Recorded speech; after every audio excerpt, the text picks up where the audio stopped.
اعوذ باللہ من الشیطان الرجیم، بسم اللہ الرحمن الرحیم۔ سورہ الکہف کی آیات نمبر 10 سے لے کے 18 تک۔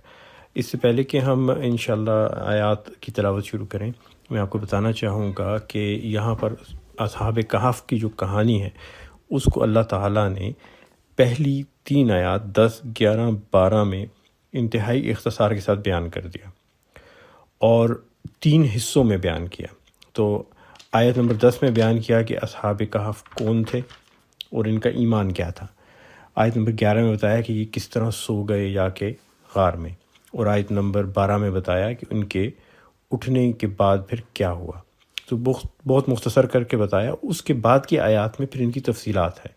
تو آیت نمبر 13 سے لے کر 16 تک مزید بیان کیا گیا ان کی شخصیت کے بارے میں اور ان کے ایمان کے بارے میں۔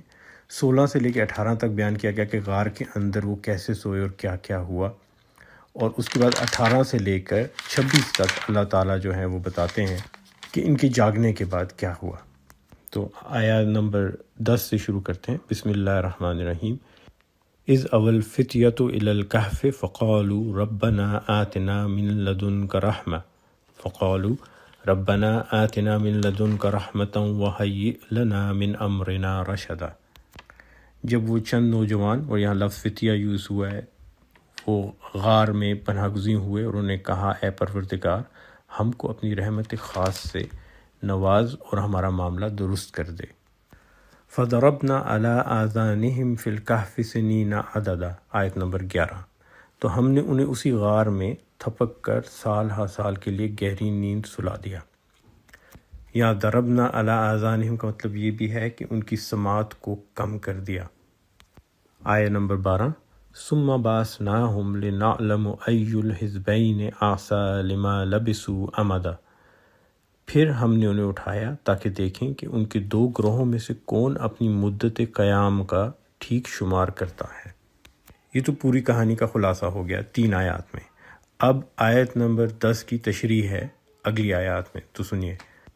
نحن نقص علیک نبأہم بالحق، ہم ان کا اصل واقعہ، اصل قصہ تمہیں سناتے ہیں۔ تو جو قصہ ہے اس کو اللہ تعالیٰ حق کے ساتھ سنائے گا، لیکن یہاں حق سے مراد صرف سچائی نہیں بلکہ مقصد بھی ہے۔ تو صحیح مقصد سے اصل قصے کو اس کے اصل مفہوم اور اصل پیغام کے ساتھ سنایا جائے گا۔ انہم فتیۃ آمنوا بربہم وزدناہم ہدی، وہ چند نوجوان تھے، فتیہ کا لفظ استعمال ہوا ہے، جو اپنے رب پر ایمان لے آئے، آمنوا بربہم وزدناہم ہدی، اور ہم نے ان کو ہدایت میں ترقی بخشی تھی۔ یہاں پہ اس چیز کو دیکھیے کہ عام طور پہ مذہب کے ساتھ لگاؤ عمر کے اس حصے میں پیدا ہوتا ہے جب انسان اپنی موت کے قریب ہو جاتا ہے، اور بڑھاپے میں یا جوانی کے ڈھلنے کے بعد انسان زیادہ مذہب کی طرف راغب ہوتا ہے۔ لیکن یہاں یہ نوجوان ہے، فتیہ کا لفظ آیا ہے، یہ بلوغت حاصل کر چکے ہیں، اپنے فیصلے خود کرتے ہیں، لیکن ابھی بہت نوجوان ہیں، اور انہوں نے اپنا ایمان مضبوط کر لیا، یہ اللہ پر ایمان لے آئے ہیں، اور انہوں نے اپنے عقیدے کو مضبوط رکھا ہے۔ اگلی آیات میں آپ دیکھیں گے کہ وہ کس طرح اپنے عقیدے کی جب بات کرتے ہیں تو بالکل واضح بات کرتے ہیں۔ اللہ تعالیٰ فرماتا ہے کہ تم اگر میری طرف 1 قدم چل کے آؤ تو میں تمہاری طرف 10 قدم آؤں گا۔ تو اللہ تعالیٰ نے ان کو ہدایت میں ترقی بخشی، انہوں نے ایمان حاصل کیا، پہلا قدم اٹھایا، اور اللہ تعالیٰ نے کئی قدم آگے ان کے درجے بلند کر دیے اور ہدایت میں ترقی بخشی۔ وَرَبَطْنَا عَلَىٰ قُلُوبِهِمْ إِذْ قَامُوا، ہم نے ان کے دل اس وقت مضبوط کر دیے جب وہ سیدھے کھڑے ہوئے، اٹھے۔ قوموں کا مطلب ہے کسی بات پہ قائم ہو جانا، جیسے ہم نماز کے لیے کھڑے ہوتے ہیں تو قیام کرتے ہیں۔ اذ قاموا فقالوا، اور کہا ربنا رب السماوات والارض لن ندعو من دونہ الہا لقد قلنا اذا شططا۔ تو انہوں نے ایک طرح سے اعلان کیا، ربنا رب السماوات والارض، ہمارا رب تو بس وہی ہے جو آسمانوں اور زمین کا رب ہے۔ اب ایسا انہوں نے کیوں کہا؟ اس لیے کہ جو دیوتاؤں کی پرستش ہو رہی تھی اور جن کے بت بنائے گئے تھے، ان سب کے پاس چھوٹے چھوٹے علاقوں کی طاقت تھی۔ کوئی سمندر کا دیوتا ہے، کوئی محبت کی دیوی ہے، کوئی جنگ کا دیوتا ہے۔ تو ان کے ہاں وہ طاقت جو اللہ تعالیٰ کی ہے اس کو منقسم کر کے بانٹا گیا تھا۔ لیکن یہ لوگ کہنے لگے کہ ہم تو اس اللہ کو مانتے ہیں جس کے پاس ساری طاقت ہے، اور پھر ہم کبھی بھی کسی ایسے دیوی دیوتا کو نہیں پکاریں گے جس کو لوگ سمجھتے ہیں کہ وہ اللہ اور ہمارے درمیان رابطہ ہے. ہم براہ راست اپنے رب کو بلائیں گے. لقد قلنا اذن شططا، کیونکہ اگر ہم ایسا کریں گے تو بالکل بیجا بات کریں گے. ہؤلاء قومنا اتخذوا من دونہ آلہہ، یہ ہماری قوم تو رب کائنات کو چھوڑ کر دوسرے خدا بنا بیٹھی ہے. لولا یاتون علیہم بسلطان بین، یہ لوگ ان کے معبود ہونے پر کوئی واضح دلیل کیوں نہیں لاتے. اب یہاں دیکھیے یہ نوجوان جو ہیں ان کو اپنے دین کی اتنی سمجھ ہے کہ یہ باقاعدہ مناظرہ کرنے کو، مباحثہ کرنے کو تیار ہیں. وہ کہتے ہیں کہ اگر تم دوسرے خداؤں کے اوپر یقین رکھتے ہو تو اس کی کوئی دلیل، کوئی سند لے کے آؤ. اس کا مطلب ہے کہ ان کے پاس دلیل و سند ہے ایک خدائے واحد کی، اور یہ اپنے دین کو اچھی طرح جانتے ہیں. تو صرف اندھا اعتقاد نہیں ہے ان کا، ایمان بالغیب ہے لیکن مکمل سمجھ کے ساتھ. اور پھر آگے کہتے ہیں فمن اظلم ممن افترا علی اللہ کذبا، آخر اس شخص سے بڑا ظالم اور کون ہو سکتا ہے جو اللہ پر جھوٹ باندھے. تو یہاں پہ کون سا جھوٹ باندھا جا رہا ہے اللہ تعالیٰ کی ذات کے ساتھ؟ وہ یہ کہ نمبر ایک، اللہ تعالیٰ نے اپنی طاقت کو منقسم کر کے مختلف دیوی دیوتاؤں میں بانٹ دیا ہے. دوسرا یہ کہ بہت سے دیوی دیوتا جو تھے اس زمانے کے، ان کے بارے میں کہا جاتا تھا کہ وہ خدا کی اولاد ہیں، کوئی بیٹے ہیں، کوئی بیٹیاں ہیں. اور ایسے بہت سے قصے مشہور تھے کہ نعوذ باللہ خدا زمین پہ آیا اور اس نے کسی عورت کے ساتھ تعلق رکھا، اس سے بچے پیدا ہوئے، تو وہ آدھے خدا ہیں آدھے انسان ہیں. ان کے بارے میں یونانی زبان میں لفظ ہیرو استعمال کیا جاتا ہے. جو ہیرو کا لفظ ہے اس کی اصلیت یہ ہے کہ اس سے مراد ایسا انسان ہے جو خدا اور انسان کے تعلق سے پیدا ہوا ہو اور آدھا خدا آدھا انسان ہو. اور ان کے بارے میں کہا جاتا تھا کہ یہ کچھ بھی کر سکتے ہیں، یہ قتل کریں، چوری کریں، بدکاری کریں، جو بھی کریں، ان کو کوئی گناہ نہیں ہوتا کیونکہ یہ تو خود خدا، نعوذ باللہ خدا ہیں، اور یہ خود قانون بناتے ہیں، تو ان پہ قانون کوئی لاگو نہیں ہوتا تھا. تو ان دیوی دیوتاؤں کے بارے میں ہر طرح کی قصے مشہور تھے کہ انہوں نے ہر قسم کے اوٹ پٹانگ کام کیے ہیں اور لوگ ان کی پھر بھی عبادت کرتے تھے. اب اگلی آیت میں وہ کیا کہتے ہیں؟ وَإِذِ اعْتَزَلْتُمُوهُمْ وَمَا يَعْبُدُونَ إِلَّا اللَّهَ فَأْوُوا إِلَى الْكَهْفِ يَنشُرْ لَكُمْ رَبُّكُمْ مِنْ رَحْمَتِهِ وَيُهَيِّئْ لَكُمْ مِنْ أَمْرِكُمْ مِرْفَقًا. اب جب کہ تم ان سے اور ان کے معبودان غیر اللہ جو ہیں ان سے بے تعلق ہو چکے ہو، وَإِذِ اعْتَزَلْتُمُوهُمْ وَمَا يَعْبُدُونَ إِلَّا اللَّهَ، تو ان سے ہٹ تو چکے ہو، تم بے تعلق ہو چکے ہو اور تم نے اللہ کے علاوہ کسی اور کی عبادت نہیں کرنی. فَأْوُوا إِلَى الْكَهْفِ، تو پھر ایسا کرو کہ اب اس غار کی طرف چلتے ہیں، چلو اب فلاں غار میں چل کر پناہ لیں. اب یہاں پہ یہ بات سامنے آتی ہے کہ انہوں نے غار کا پہلے سے تعین کیا تھا، انہوں نے ریکونیسنس کر کے جا کے جانچ پڑتال کر کے دیکھا تھا کہ جگہ ایک ہے ایسی شہر سے، لوگوں سے ہٹ کے، جہاں جا کے محفوظ رہا جا سکتا ہے. اور پھر غار میں کیا ہوگا آگے کا ان بیچاروں کو اندازہ نہیں تھا کہ اب وہاں جا کے کیا کریں گے، لیکن اللہ پہ ایمان مکمل ہے تو کہتے ہیں ینشر لکم ربکم من رحمتہ ویحیی لکم من امرکم مرفقا. تو وہ کہتے ہیں تمہارا رب تم پر اپنی رحمت کا دامن وسیع کرے گا اور تمہارے کام کے لیے سر و سامان مہیا کر دے گا. یہاں پہ مرفقہ سے مراد ہے ہر قسم کا سر و سامان، جو بھی آپ کو چاہیے ہو، جو بھی آپ کی ضرورت ہے، جو بھی آپ کی حاجت ہے، اللہ تعالیٰ اس کو پورا فرمائے گا. یہاں بھی ان نوجوانوں کا ایمان نظر آتا ہے کہ ان کا پختہ ایمان ہے کہ مشکل سے مشکل حالات میں جب آگے کوئی اور رستہ نہیں نظر آ رہا تو ہمارا رب کوئی نہ کوئی رستہ نکالے گا، ہم نے بالکل ہمت نہیں ہارنی. اب یہ چلے گئے اس غار میں، بہت بڑا غار تھا، وہاں جا کے یہ بیٹھے اور وہاں کیا ہوا، وہاں اللہ نے ان کو سلا دیا بہت لمبے عرصے کے لیے. یہاں اس سے پہلے کہ ہم اس پہ بات کریں کہ اللہ تعالیٰ نے ان کو کیسے سلایا، سوال یہ پیدا ہوتا ہے کہ کیا یہ ممکن ہے کہ کوئی انسان اتنے عرصے کے لیے سو جائے؟ تو اس میں کہوں گا کہ پہلے تو ہمیں یہ دیکھیں کہ کیا کوئی اور جاندار اس قسم کے عمل سے گزرتے ہیں اور ان میں یہ کیسے ہوتا ہے. تو پھر ان سے دیکھ کے ہم یہ اندازہ لگا سکتے ہیں کیا یہ انسانوں میں بھی ممکن ہے کہ نہیں. تو جانوروں میں بہت سے ایسے جانور ہیں جو بڑے لمبے عرصے کے لیے سو جاتے ہیں. ان میں بھالو ہیں، بیئر جنہیں کہتے ہیں، اس کے علاوہ بہت سے چھوٹے قسم کے ممالیہ جانور ہیں، میملز، روڈنٹس وغیرہ جس میں آتے ہیں. اور بہت سے دیگر جانور جس طرح ریپٹائلز ہیں وہ بھی ایسا کرتے ہیں. تو جو ہم سے ملتے جلتے جانور ہیں ان میں بھالو آتا ہے، ہائبرنیشن کرتا ہے. اس میں یہ صلاحیت ہے کہ سردی کے موسم میں جا کے یہ سو جائے گا، غاروں کے اندر جا کے سوتا ہے اور کئی مہینے سویا رہتا ہے. اب ہائبرنیشن کیا ہے جی؟ ایک ایسی کیفیت ہے جس کے اندر آپ کے جسم کے تمام جو کام ہیں وہ بہت آہستہ ہو جاتے ہیں، اور آپ کے دل کی دھڑکن بھی آہستہ ہو جاتی ہے. آپ کے اندر جو حرارت پیدا ہوتی ہے وہ بھی کم ہو جاتی ہے، جسم کا درجہ حرارت گر جاتا ہے، سانس لینے کی رفتار بہت آہستہ ہو جاتی ہے، اور اس حالت میں آپ بڑے عرصے تک سو سکتے ہیں. اسی قسم کی کیفیت جب ریپٹائلز میں ہوتی ہے، جس طرح یہ سانپ ہو گئے، چھپکلیاں ہو گئیں، مینڈک ہو گئے، ایمفیبینز ریپٹائلز، تو ان کے اندر اس کو کہتے ہیں برومیشن. لیکن اس میں یہ فرق ہوتا ہے کہ یہ مخلوقات بیچ میں اٹھ کے پانی پیتے ہیں اور پھر سو جاتے ہیں.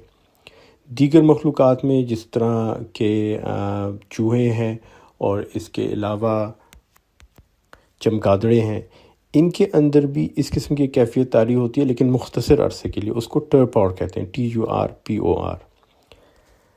ایک اور کیفیت ہے جس کو کہتے ہیں کرپٹوبائیوسس، اور اس میں ایسا ہوتا ہے کہ جاندار چیزوں کو جب موافق حالات نظر نہیں آتے، مثلا درجہ حرارت بہت کم ہو گیا، آکسیجن کم ہو گئی، تو ان کے جسم کا جو نظام ہے وہ بہت آہستہ ہو جاتا ہے اور وہ ہائبرنیشن والی کیفیت میں سو جاتے ہیں، اس وقت کے انتظار میں جب حالات بہتر ہوں اور وہ اٹھیں گے. یہ ہے کرپٹوبائیوسس. اس کیفیت کو سسپینڈڈ اینیمیشن بھی کہتے ہیں، اور اس کے اندر تو اب باقاعدہ ایک خاص تحقیق ہو رہی ہے کہ کس طرح انسانوں میں اس کیفیت کو پیدا کیا جائے، اور اس کو پیدا کیا جاتا بھی ہے. ایک چیز ہے جسے کہتے ہیں DHCA، ڈیپ ہائپوتھرمک سرکولیٹری اریسٹ، جس میں جسم کا درجہ حرارت کم کرتے کرتے اس کو اتنا کم کر دیا جاتا ہے کہ انسان تقریباً موت کے قریب ہوتا ہے، لیکن ایک گہری نیند کی کیفیت میں، کومے کی کیفیت میں ہوتا ہے. اس میں آپریشن بھی کیے جا سکتے ہیں، اس میں ہارٹ ٹرانسپلانٹ کیا جا سکتا ہے، دل کو نکال کے دوسرا دل ڈال دیا، اور اس قسم کے لمبے جو پروسیجرز ہیں ان کو حفاظت کے ساتھ کیا جا سکتا ہے، اور اس میں کسی بھی خطرے کے امکان کم ہوتے ہیں. پھر بہت سے ایسے کیمیکل دیکھے گئے ہیں جو انسانی جسم میں پیدا ہوتے ہیں، جن کو اینڈورفن یا انکیفلن کہتے ہیں، اور یہ ان کی کافی حد تک مماثلت ہوتی ہے اوپیوائڈ سے، افیون سے ملتا جلتا سٹرکچر ہوتا ہے ان کا، اور کچھ تو بنائے بھی گئے ہیں لیبارٹریز میں. اور ان سے بھی ایسی کیفیت پیدا ہو جاتی ہے انسانی جسم میں کہ اس کے اندر درجہ حرارت بھی کم ہو جاتا ہے، اور جسم کے اندر جتنے بھی کام ہیں وہ بھی بہت ہی آہستہ ہو جاتے ہیں، اور انسان ایک کومے کی سی کیفیت میں چلا جاتا ہے. تحقیقات جو ہائبرنیشن پر ہوئی ہیں، اور یہ بھالوؤں کے سونے پہ خاص طور پہ سائنسدانوں نے بڑا کام کیا ہے. کیمرے لگائے، خفیہ کیمرے غاروں کے اندر لگائے، وہاں درجہ حرارت کو دیکھا گیا، وہاں پر آوازیں اور روشنی کی مقدار جو ہے اس کو دیکھا گیا، کتنی آوازیں آتی ہیں، کس قدر روشنی ہے، آکسیجن کتنی ہوتی ہے، اور پھر دیکھا گیا کہ یہ بھالو سوتے ہوئے کرتے کیا ہیں. تو اس میں انہوں نے دیکھا جی کہ 5-6 چیزیں ہیں جو کہ بڑی ضروری ہیں ہائبرنیشن کے لیے. پہلی چیز تو یہ ہے کہ سونے والے جاندار کو اپنے ماحول سے آواز نہیں آنی چاہیے، اور اگر آوازیں آ بھی رہی ہیں تو اس کی آواز سننے کی جو صلاحیت ہے وہ دماغ میں کم ہوتی جاتی ہے، اور وہ آرام سے ایک نیند کی کومے کی کیفیت میں چلا جاتا ہے.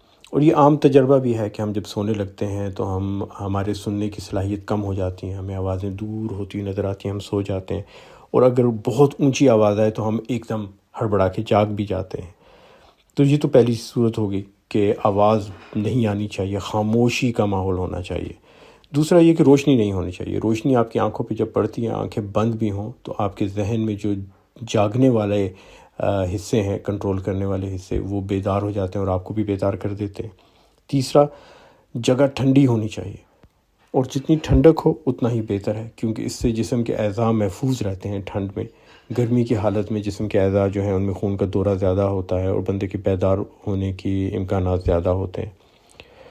اس کے علاوہ جی چوتھی چیز یہ ہے کہ انسانی جسم کے اندر دل بھی آہستہ چلے، اور خون کی گردش بھی آہستہ ہو جائے، اور سانس بھی آہستہ آہستہ لی جائے. اور پھر پانچویں چیز، آکسیجن ہونا ضروری ہے. بالکل تنگ تاریک جگہ میں جس میں ہوا کا گزر نہ ہو، وہاں پہ ہائبرنیشن ذرا مشکل ہے، آکسیجن ضروری ہے، کیونکہ سانس اگرچہ کہ آپ آہستہ آہستہ لے رہے ہیں لیکن ہوا آتی رہے جو آپ کو آکسیجن مہیا کرتی رہے اور زندہ رکھے. آپ کومے میں ہوں لیکن زندہ ہوں. آج بھی کومے کے مریض کو آکسیجن ضرور لگی ہوتی ہے. اور چھٹی چیز کہ بالکل بے سدھ ہو کے، ساکت ہو کے اگر کوئی جاندار لیٹ جاتا ہے ہائبرنیشن میں، تو جہاں پر اس کا جسم زمین کو چھوتا ہے وہاں پہ زخم بننے شروع ہو جاتے ہیں، کیونکہ پریشر لگاتار اگر رہے کئی سالوں تک، مہینوں تک، تو زخم بن جائیں گے. تو کچھ حرکت ہوتی رہنی چاہیے، دائیں بائیں کروٹیں لیتا رہے وہ جاندار. اور واقعی ہائبرنیشن کرنے والے جاندار جو ہیں وہ کروٹیں لیتے رہتے ہیں تاکہ جسم کے اوپر ان کے کسی قسم کے زخم نہ بنے. تو یہ چند بنیادی شرائط ہیں. تو اب آئے دیکھتے ہیں کہ اللہ تعالیٰ قرآن مجید میں کیسے بتاتا ہے کہ اصحاب کہف جب سوئے تو کیا ہوا. تو پہلی بات تو اللہ تعالیٰ نے آیت نمبر 11 میں ہی کہہ دی، فَضَرَبْنَا عَلَىٰ آذَانِهِمْ، ان کی سننے کی صلاحیت کو اللہ تعالیٰ نے کم کر دیا. آذانہم ان کے کان ہیں، سننے کی صلاحیت کم کر دی. تو ان کو آواز اگر باہر سے کوئی آئے بھی تو ان کا ذہن بیدار نہیں ہوتا تھا کیونکہ سننے کی صلاحیت کم ہو گئی تھی. تو پہلی شرط تو ہائبرنیشن کی پوری ہو گئی. اب آگے دیکھیں کیا ہوتا ہے. آیت نمبر 17، وَتَرَى الشَّمْسَ إِذَا طَلَعَت تَزَاوَرُ عَنْ كَهْفِهِمْ ذَاتَ الْيَمِينِ وَإِذَا غَرَبَتْ تَقْرِضُهُمْ ذَاتَ الشِّمَالِ وَهُمْ فِي فَجْوَةٍ مِّنْهُ. اور تم اگر انہیں غار میں دیکھتے تو تمہیں یوں نظر آتا کہ سورج جب نکلتا ہے تو ان کے غار کو چھوڑ کر دائیں جانب چڑھ جاتا ہے. وَتَرَى الشَّمْسَ إِذَا طَلَعَت تَزَاوَرُ عَنْ كَهْفِهِمْ ذَاتَ الْيَمِينِ، دائیں طرف چلا گیا. وَإِذَا غَرَبَتْ، اور جب غروب ہوتا ہے، تَقْرِضُهُمْ ذَاتَ الشِّمَالِ، تو ان سے بچ کر بائیں جانب اترتا ہے. وَهُمْ فِي فَجْوَةٍ مِّنْ، اور وہ غار کے اندر ایک وسیع جگہ پڑے ہیں. تین چیزیں ہو گئی جی. سورج جب نکلتا ہے تو اس کی روشنی ان پہ نہیں پڑتی، غار سے ہٹ کے اس کی روشنی جاتی ہے. اللہ تعالیٰ نے ایسا انتظام کیا کہ اس غار تک سورج کی روشنی نہ پہنچے. اور جب غروب بھی ہو تو اس کی روشنی، سورج کی روشنی غار کی طرف نہیں آئے گی، وہ تقرض کر کے الگ ہو کے دوسری طرف سے غروب ہو رہا ہے. تو غار کے اندر روشنی نہیں آ رہی. اور ہم نے کہا کہ ہائبرنیشن کے لیے ضروری ہے روشنی نہ ہو. لیکن ایک اور چیز بھی ہے کہ اگر کسی بھی دنیا کے حصے میں کافی عرصے تک سورج کی روشنی نہ پہنچے تو وہ ٹھنڈا ہونا شروع ہو جاتا ہے. اس کی ٹھنڈک بڑھتے بڑھتے بڑھتے تقریباً منجمد ہونے والے درجہ حرارت کے قریب آتی ہے. اور ہائبرنیشن میں ہم نے کہا کہ ضروری ہے جاندار کے لیے کہ درجہ حرارت کم ہو. اسی لیے بھالو سردیوں میں جا کے سوتے ہیں. گرمیوں میں مشکل ہوتا ہے ہائبرنیٹ کرنا، سردیوں میں جا کے وہ ہائبرنیٹ کرتے ہیں. تو یہاں اللہ تعالیٰ نے وہ حالات بنا دیے جس کے اندر یہ لمبے عرصے تک سو سکتے ہیں.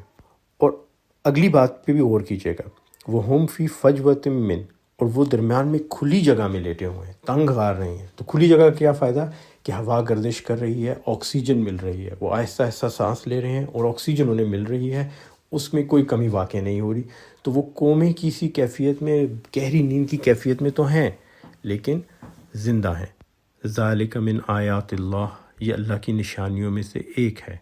مَن يَهْدِ اللَّهُ فَهُوَ الْمُهْتَدِ، جس کو اللہ ہدایت دے دے وہی ہدایت پانے والا ہے. وَمَن يُضْلِلْ فَلَن تَجِدَ لَهُ وَلِيًّا مُرْشِدًا، اور جسے اللہ بھٹکا دے اس کے لیے کوئی ولی مرشد نہیں پا سکتے. یہاں دو چیزیں اللہ تعالیٰ نے بتائیں. ایک تو ان اصحاب کہف کے بارے میں کہ اللہ تعالیٰ کی نشانیوں میں سے ایک نشانی، اور اللہ تعالیٰ نے ان کو ہدایت دی اور ان کو محفوظ رکھا، کیونکہ اللہ کے علاوہ کوئی اور ہدایت دینے والا نہیں. دوسرا اللہ تعالیٰ یہ بھی کہہ رہا ہے کہ دیکھو میں تمہیں وہ سائنسی فلسفے اور وہ تمام نظام بتا رہا ہوں ہائبرنیشن کے جو 1000 سال کے بعد بھی کہیں بہت عرصے بعد جا کے تمہیں پتہ چلیں گے. میں ابھی تمہیں بتا رہا ہوں کہ میں نے کس طرح ان انسانوں کو ایک گہری نیند سلایا جس طرح میں اپنی باقی مخلوقات کو بھی سلاتا ہوں. اور اس کا پورا میکانزم، پورا سلسلہ میں تمہیں سمجھائے جا رہا ہوں. اور اس کے بعد بھی، اس نشانی کے بعد بھی اگر کوئی ایمان نہ لائے تو پھر اس کو کون ولی، کون مرشد ہوگا جو سیدھے راستے پہ لے کے جائے. جب اللہ کے پیغام کو براہ راست سن کے سمجھ کے بھی کسی کا ایمان نہ بیدار ہو، نہ مضبوط ہو، تو پھر دنیا میں کوئی نہیں ہے جو اس کی مدد کر سکے. وَتَحْسُبُهُمْ أَيْقَاظًا وَهُمْ رُقُودٌ، تم انہیں دیکھ کر یہ سمجھتے کہ وہ جاگ رہے ہیں حالانکہ وہ سو رہے تھے. اب یہ کیسے ہوا؟ تو آگے اللہ تعالیٰ بیان کرتے ہیں، وَنُقَلِّبُهُمْ ذَاتَ الْيَمِينِ وَذَاتَ الشِّمَالِ، ہم انہیں دائیں بائیں کروٹ دلواتے رہتے تھے. یہاں غور کیجئے، میں نے پہلے ذکر کیا تھا کہ ہائبرنیٹنگ بیئر، جو بھالو ہائبرنیشن کر رہا ہو یا کوئی بھی جاندار جب ہائبرنیشن میں جاتا ہے تو وہ کروٹ ضرور لیتا ہے، کیونکہ کروٹ لیے بغیر جسم پہ زخم پڑ جاتے ہیں اگر ایک ہی حصے کے اوپر سارا وزن بہت عرصے تک رہے۔ اور کیا خوبصورتی سے اللہ تعالیٰ نے بتا دیا کہ میں تو ان کو کروٹیں دلاتا رہا، اور ایسے کروٹیں دلاتا رہا کہ اگر کوئی دیکھتا تو اس کو لگتا کہ یہ تو جاگ رہے ہیں، یہ تو ہل جل رہے ہیں، یعنی مردہ نہیں ہے اور اس طرح کے کومے میں بھی نہیں ہے، ایک گہری نیند میں ہے۔ تو یہ شرط بھی ہائبرنیشن کی اللہ تعالیٰ نے پوری کر دی قرآن میں۔ اب کوئی اعتراض نہیں کر سکتا جی کتنے عرصے لیٹے رہے تو جسم پہ زخم بن جائیں گے۔ اور یہ اعتراضات یاد کیجئے 1400 سال پہلے نہیں ہونے تھے، یہ اعتراضات اب سائنسی علم کے بعد لوگوں نے کرنے تھے، اور اللہ تعالیٰ نے اس کا بھی انتظام کر دیا۔ اور آگے ان کے کتے کے بارے میں فرما رہے ہیں، ان کے ساتھ ایک کتا بھی تھا، وَكَلْبُهُمْ بَاسِطٌ ذَرَائِهِ بِالْوَسِيدِ، اور ان کا کتا غار کے دہانے پر اپنے پنجے پھیلائے بیٹھا تھا۔ اس پہ تھوڑا سا بعد میں بات کریں گے تفصیل کے ساتھ۔ اللہ تعالیٰ غیر ضروری باتیں قرآن مجید میں نہیں کرتے، اور کتا ظاہر ہے کہ جب بھی بیٹھا ہوگا تو پنجے پھیلا کے بیٹھا ہوگا، تو یہی کہہ دینا کافی تھا کہ غار کے دہانے کے پاس کتا بیٹھا ہوا تھا۔ لیکن اللہ تعالیٰ نے خاص طور پہ اس کے پنجوں کا ذکر کیا کہ پنجے پھیلا کے بیٹھا تھا۔ اب یہ کیوں کہا گیا، اس کو میں آگے چل کے آپ کو بتاؤں گا، مجھے یاد دلائیے گا، یہ بہت ہی دلچسپ بات ہے۔ اور یہ آج سے 1400 سال پہلے اللہ تعالیٰ نے بات اس لیے کی کہ ہمارے زمانے میں آ کے اس کا ایک خاص مقصد اور مفہوم تھا، اور اس پہ ہم آگے چل کے انشاءاللہ بات کریں گے۔ لو اطلعت علیہم لولیت منہم فرارا ولملئت منہم رعبا، اگر تم کہیں جھانک کر انہیں دیکھتے تو الٹے پاؤں بھاگ کھڑے ہوتے اور تم پر ان کے نظارے سے دہشت بیٹھ جاتی۔ دیکھا انہیں کسی نے بھی نہیں، اللہ تعالیٰ نے انتظام ایسا کیا کہ اگر کوئی اچانک آ کے دیکھ بھی لیتا، فرض کیجئے دقیانوس کے سپاہی آ جاتے انہیں ڈھونڈتے ہوئے، یا اس کے بہت عرصے بعد، سالوں بعد، کیونکہ 100 سال سے زیادہ کا عرصہ گزر گیا وہ سوئے ہوئے تھے، کوئی ویسے ہی گھومتا پھرتا نکل آتا، کوئی لوگ ہوتے وہ کہتے چلو چل کے کچھ پہاڑوں پہ جا کے ان غاروں کی سیاحت کرتے ہیں جو پہاڑوں میں پائے جاتے ہیں۔ اگر ایسا ہوتا، وہ آتے دیکھتے تو ان پہ ایسا رعب طاری ہوتا کہ وہ ڈر کے بھاگ جاتے کہ ایک غار ہے بہت تاریک، اس غار کے اندر داخل ہو تو آگے ایک بہت بڑا کتا لیٹا ہے اپنے پنجے پھیلائے ہوئے، اور اس کے پیچھے کچھ لوگ ہیں جو غار کے درمیان میں سوئے پڑے ہیں اور ہل رہے ہیں، تو ایسا خوف طاری ہوتا کہ لوگ بھاگ جاتے ہیں وہاں سے۔ لیکن یہ کرنے کی ضرورت کیا تھی اللہ تعالیٰ کو؟ تو یہاں یہ سمجھ آتی ہے کہ اللہ تعالیٰ نے انسان کو ہر قسم کا موقع دیا ہے کہ وہ مختلف تقدیروں میں سے کوئی بھی انتخاب کرے۔ زندگی میں بہت سی ممکنات ہوتی ہیں، بہت سی چیزیں ممکن ہوتی ہیں، بہت سے رستے ہوتے ہیں، اور اللہ تعالیٰ اس میں سے ہر رستے، ہر ممکن چیز کا تعین کرتا ہے کہ اگر ایسا ہوا تو یہ ہوگا، ویسا ہوا تو یہ ہوگا۔ اگر نیک اعمال کرے گا تو جنت اعلیٰ میں محل ملیں گے، برے اعمال کرے گا تو جہنم میں جائے گا۔ پہلے بھی ہم نے بات کی کہ اللہ تعالیٰ نے سب سے اعلیٰ ترین جنت میں ہر انسان کے لیے محل بنایا ہوا ہے، اس کا مطلب ہے ہر انسان کو موقع دیا ہوا ہے کہ وہ وہاں تک پہنچے۔ تو یہاں بھی اللہ تعالیٰ فرماتے ہیں کہ ممکن تھا کہ کوئی انسان کسی وقت کوئی گروہ یا انفرادی طور پہ ان پہاڑوں میں چلا جاتا، اس غار کی طرف چلا جاتا، تو اس کا بھی اللہ نے انتظام کر دیا کہ ان لوگوں کو ان کی نیند میں سے نہ اٹھا سکیں، اور ایسا ہوا نہیں، جو یہ ظاہر کرتا ہے کہ کسی کو بھی توفیق نہیں ہوئی اس پہ عمل کرنے کی۔ لیکن اگر اللہ تعالیٰ توفیق دیتا اور کوئی کوشش کرتا بھی اس رستے پہ چلنے کی اور ان کے غار کی طرف جانے کی، تو ان کو جا کے جگاتا نہ، بلکہ خوف کے مارے بھاگ آتا۔